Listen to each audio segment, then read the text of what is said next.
শহীদ বুদ্ধিজীবী দিবস উপলক্ষে শহীদদের স্মরণে মেহেরপুরে জেলা বিএনপির সাবেক সভাপতি ও সাবেক সংসদ সদস্য মাসুদ অরুণের নেতৃত্বে পৌর ও সদর উপজেলা ও মুজিবনগর উপজেলা বিএনপির পক্ষ থেকে র্যালি শেষে শহীদদের স্মরণে শহীদ বেদিতে শ্রদ্ধাঞ্জলি জ্ঞাপন করা হয়।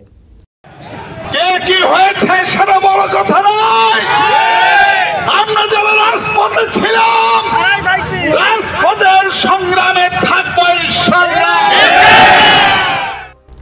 শনিবার সকালে মেহেরপুর বোসপাড়া বিএনপির কার্যালয় থেকে র্যালিটি বের হয়ে পৌর শহরের প্রধান প্রধান সড়ক প্রদক্ষিণ করে জেলা পরিষদের সামনে গিয়ে শেষ হয়।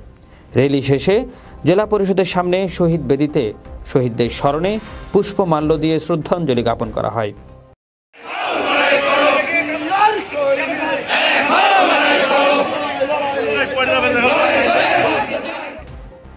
পরে সেখানে নেতাকর্মীদের উদ্দেশ্যে মেহেরপুর জেলা বিএনপির সাবেক সভাপতি ও সাবেক সংসদ সদস্য মাসুদ অরুণ বলেন, লড়াই সংগ্রাম করেছি, এখনও করছি।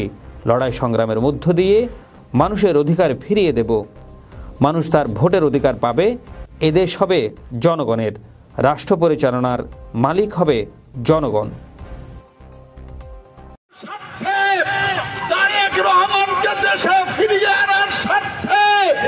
মানুষের ভোটের অধিকার প্রতিষ্ঠার স্বার্থে।